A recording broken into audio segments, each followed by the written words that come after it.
Welcome to a long-awaited new episode of Psycho's Platters. Episode 31 we are up to now. Last one, of course, I did was 2 weeks ago. Couple combination of things as to why it took me till now to get a new one out. Number one, well, my oldest daughter and grandson came, and I got to spend a good week of quality time with them. Mixed with the real nasty storms that we happen to have. Maybe you guys out there, of course, know about the Oklahoma tornadoes. Thankfully enough, nothing that severe came into our area, but because of that, service and the internet and stuff like that was very patchy and sketchy, and I just wanted to wait until things were kind of fixed a little bit. So here I am, I'm back. I cannot hesitate to mention, please tell your friends, tell your enemies, tell your frenemies about my show.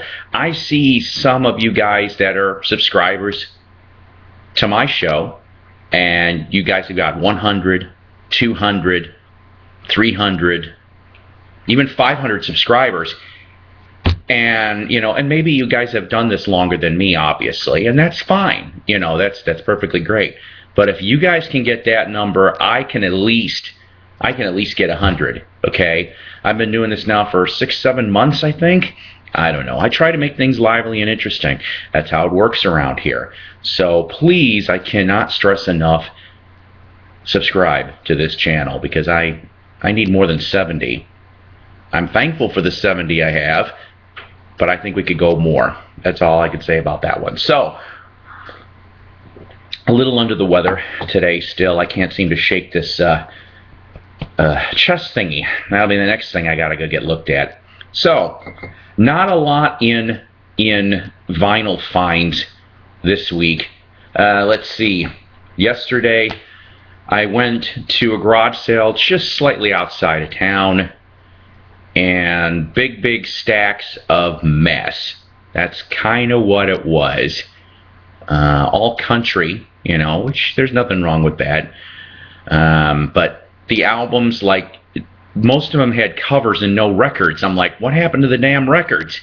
Not that any of them were interesting enough for me to get, but, if you don't have the records, don't put them out.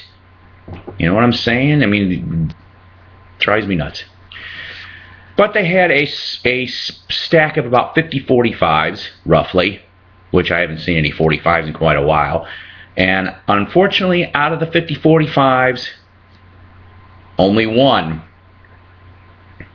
was worth my getting for 50 cents. Jerry Lee Lewis, Breathless. I didn't have this one. I do not have this one for his singles. The condition on this sucker here, it just needs a little bit of cleaning. I would say actually probably about a VG, maybe VG plus. Really nice all the way around. I like it. I also just realized something else here, okay? Breathless, of course, was written by Otis Blackwell. The flip side, Down the Line, written by Orbison, as in Roy Orbison, who also was a label mate on Sun at the same time. This was 1958. So it might have been right around the time of Ooby Dooby for Roy Orbison. Okay, some weird things here. Let me get my little thing here to put stuff on. Okay, I have brought up time and time again that down here in northwest Arkansas seems to be a hotbed for autographed books. People keep dumping these things. Eagle Eye here will take advantage of the ones that they miss.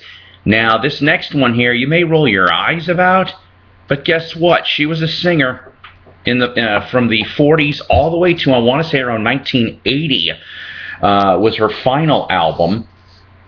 But when I found this, the Dinah Shore American Kitchen, I'm like, wait a minute. Okay.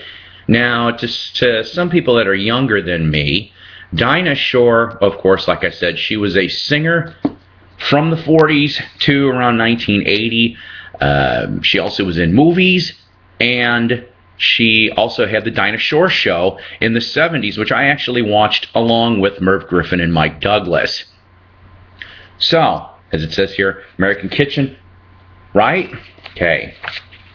Well, this is kind of funny because it says here, compliments of Nabisco Brands Incorporated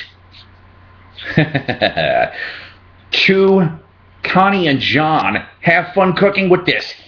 I do. Dinah Shore. Yeah, that's right. I'm telling you. Go figure. And in case you're wondering, and maybe you're not, she died in 1994. She's been dead almost 20 years in February.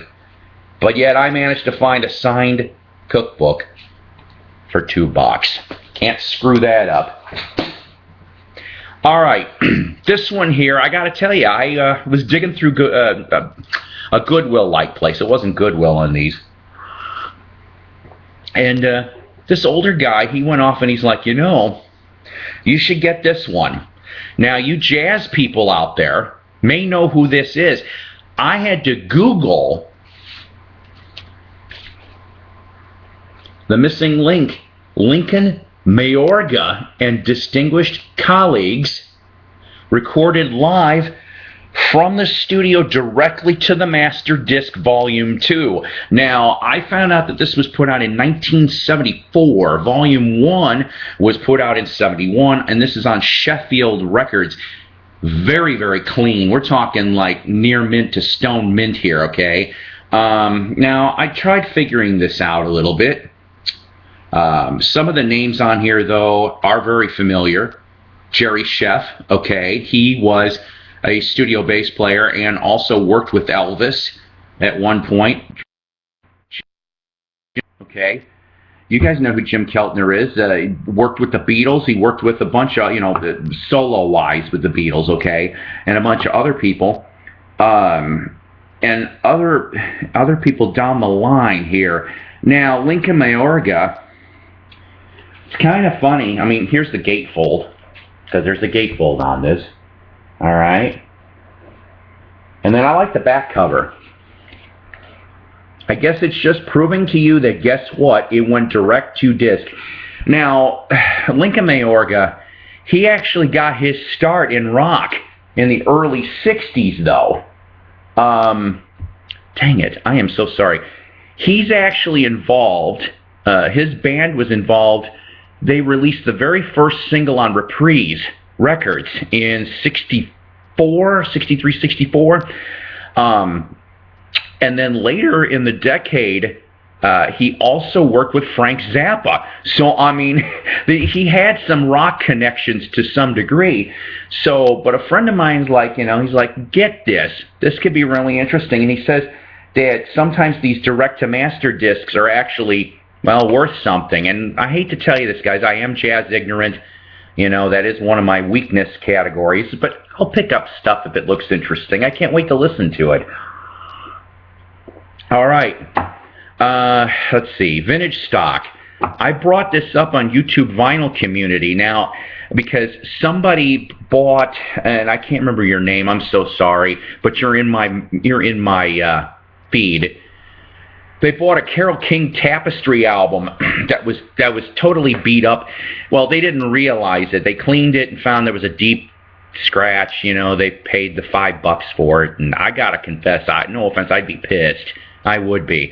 But like I said, if I buy things from vintage, I won't buy it unless they're in near mint or mint condition tops. If it's anything less, I won't touch it. All right? That's rule number 1. Rule number 2 is I don't also pretty much buy anything from there unless there's a sale, which back on Memorial Day there was a sale. It was buy 2, get 1 free, leveled itself out to about $3.50. A piece for these, which to me wasn't so bad.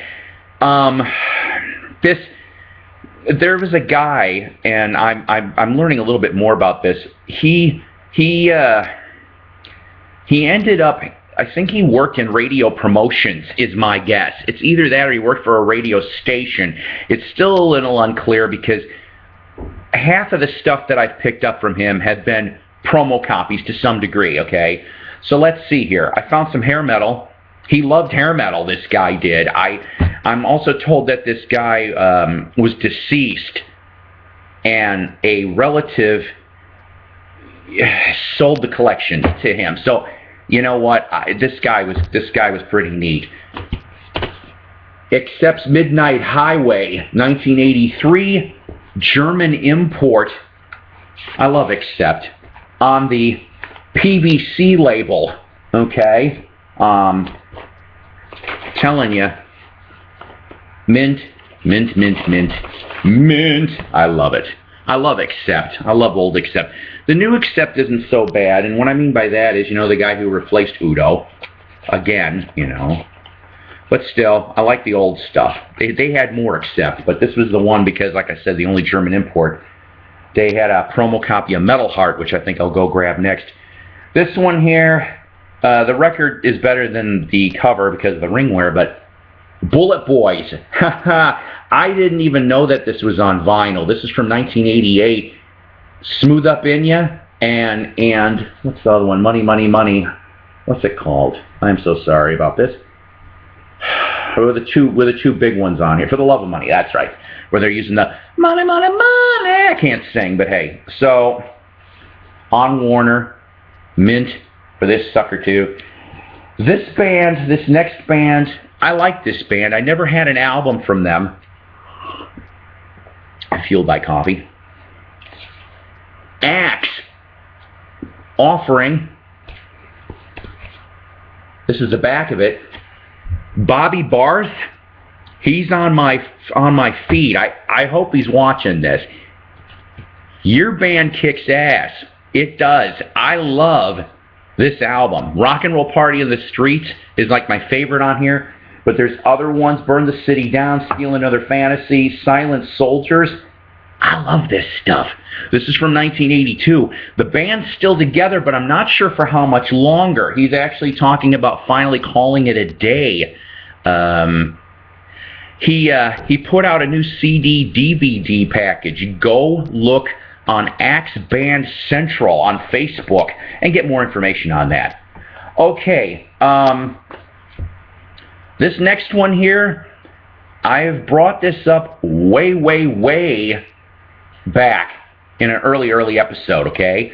But I am going to go off and have this again. But this is for another reason. Okay. Natural gas. If anybody remembers, this is like, I know, sorry for the shiny, but this is the cover itself here, black with silver foil. In musical Jeopardy, the correct answer would be, who was natural gas? But the question would be, what four members formed this band for this only album when they should have made more? There's such a weird story behind this album. Okay, Natural Gas from 1976. Joey Milan from Badfinger. Okay, I'm a big Badfinger fan. And just because of this alone, I picked it up.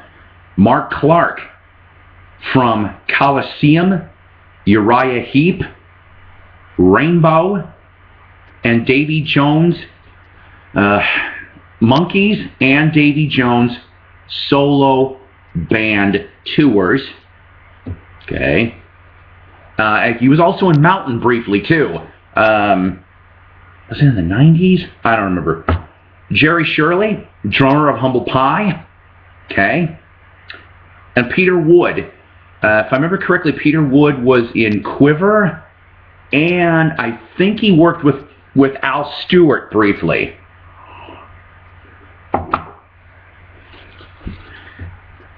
This has a cover. Here's your little, I know, I'm sorry about this.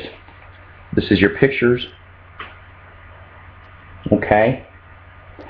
The album was dedicated to Mal Evans. Why? Because basically Mal Evans kind of became their manager until, well, Mal got shot and killed by the LAPD in '76. That's another strange story in itself. Here's the back of this.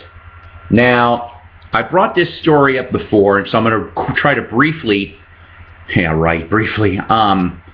This was released on private stock, okay, which was co-owned by Frankie Valli of the Four Seasons, and rumor has it there was mob ties to this label. Now, I don't know if that was part of the demise of this label or what. They, thanks to Tim Smith, who Googled this for me while I couldn't get into my internet, the label was around pretty much from 74 to about early 78 and went... There was a bunch of main people, but the ones that, well, sold the most would have been Frankie Valli's solo stuff. Blondie's first album was on private stock. Ex-Offender, I don't have that one. And then Natural Gas would have been. Natural Gas, Jerry Shirley was able to get a hold of Peter Frampton or something like that with the management and all. They were the opening band for the whole entire Frampton Comes Alive tour, the tour that he recorded for Frampton Comes Alive. Very good prime seating, obviously, for a tour, okay? The thing is that the first 50,000 copies of this album sold so well. It is a really good album. This thing should have been a hit. Should have been. So the first 50,000 copies, lickety-split. They go to make a second batch, private stock does. They make another 50,000 copies. Guess what? There is a pressing defect in the second batch. The record stores return them. By the time they return them, private stock's having their little financial difficulty. They did not end up re-releasing another pressing. So basically, the first 50,000 copies are pretty much what's out in existence for stock copies in the marketplace. This is what kind of surprised me, you see, because on the back here, not only is this a suggested playlist cut, but when I went to find this, it's a white label, gray label promo. It says Natural Gas promotional copy, and I'm like, what? I've never seen one of these. And, well, Mark, if I know you're not watching, but, you know, when I met him in 2005, he didn't have a copy of this album. Hopefully he found one, because you know what? It is damn good, and it is available on CD. Finally. All right. Next one here. Do you like Styx? I like Styx. Do you like solo Styx? I know. Some of it was real touch and go, wasn't it, in the 80s? This one I plead ignorance to. Dennis DeYoung's Boom Child from 1988 on MCA. First of all, I didn't even know he recorded on MCA. Secondly, I didn't know this existed on vinyl.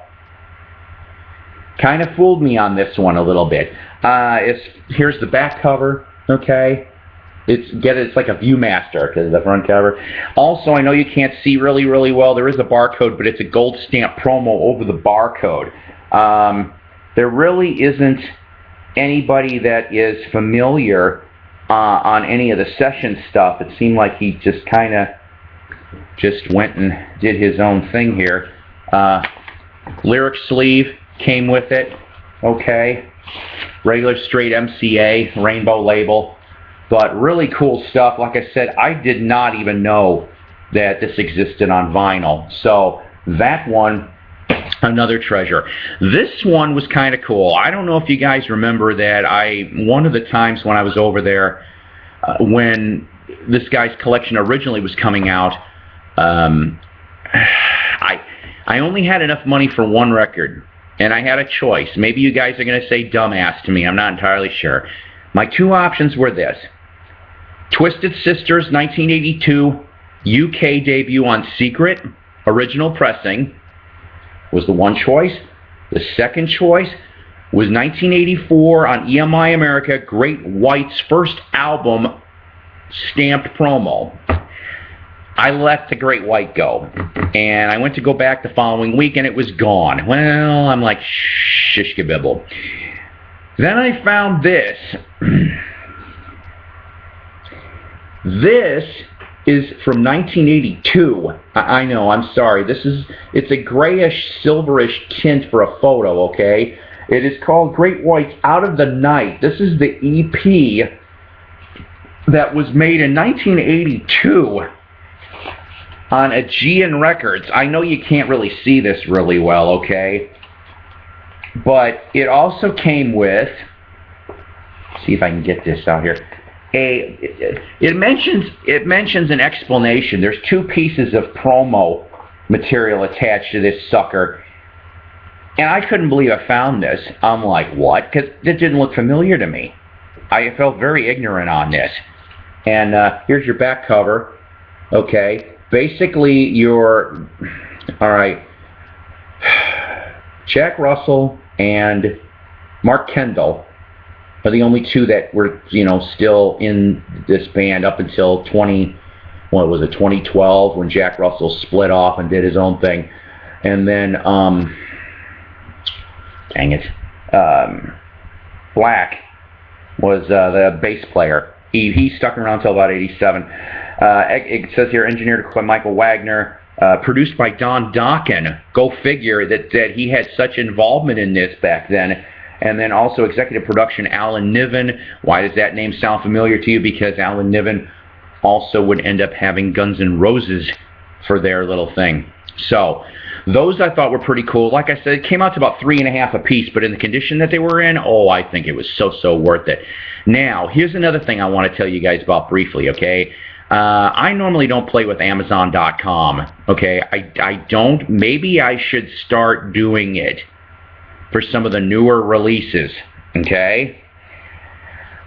You'll have to forgive me, somebody in the YouTube vinyl community, I thank you for this one. I just wish I remembered who it was that told me about this. Because I got this. This is Iron Maiden, From Fear to Eternity, the best of 1990 to 2010. Must have Maiden. Must have Maiden.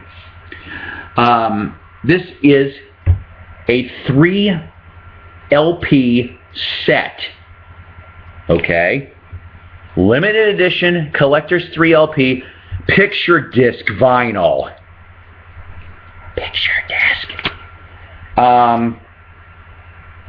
Okay, yeah. No numbering on this, but I mean, okay. Wicker Man, Holy Smoke, El Dorado, Different World, Man on the Edge, Reincarnation of Benjamin Briggs, Blood Brothers, Sign of the Cross, Fear of the Dark, Brave New World, Be Quick or Be Dead, Tail Gunner, No More Lies, Coming Home, Klansman, For the Greater Good of God, Colors Don't Run, Bring Your Daughter to the Slaughter, Afraid to Shoot Strangers, Dance to Death When the Wild Wind Blows. A couple of these are live versions, okay, on Universal. I have seen this on the internet, and I have seen this in stores for between $40 to $60 for this, okay? Amazon had it for $12 with shipping total with shipping included. I didn't spend more than $16 on this.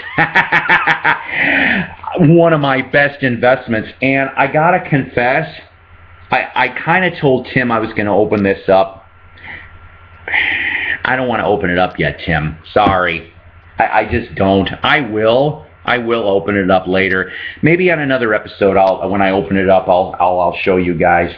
I just don't feel like opening it up right now. I'm going to savor the sealed mintness for another week or 2. Let's see here. Also, library reads. Just got done with Rod Stewart's autobiography.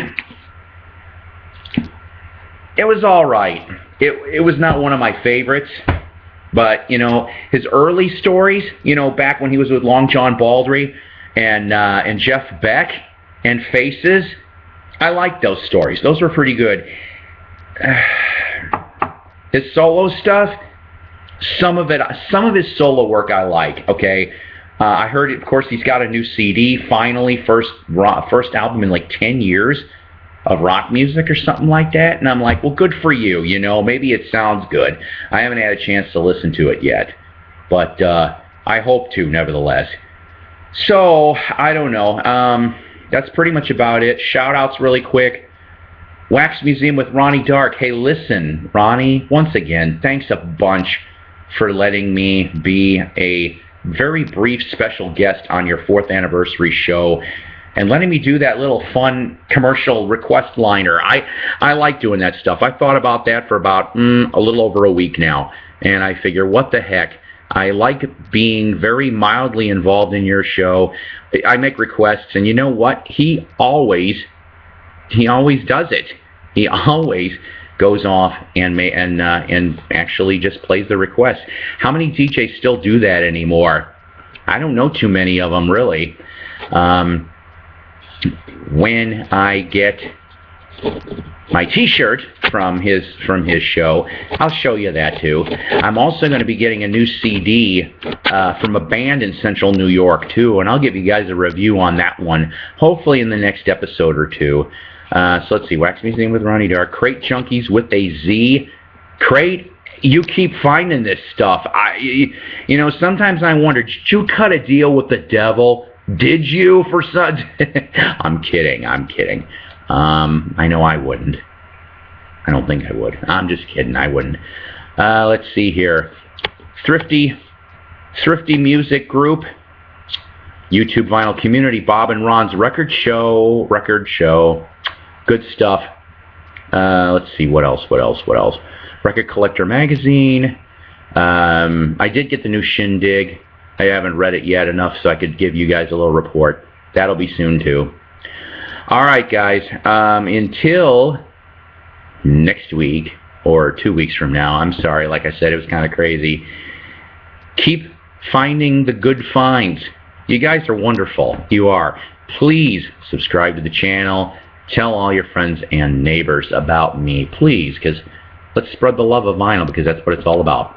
Take care. Rock on. God bless. See ya very soon.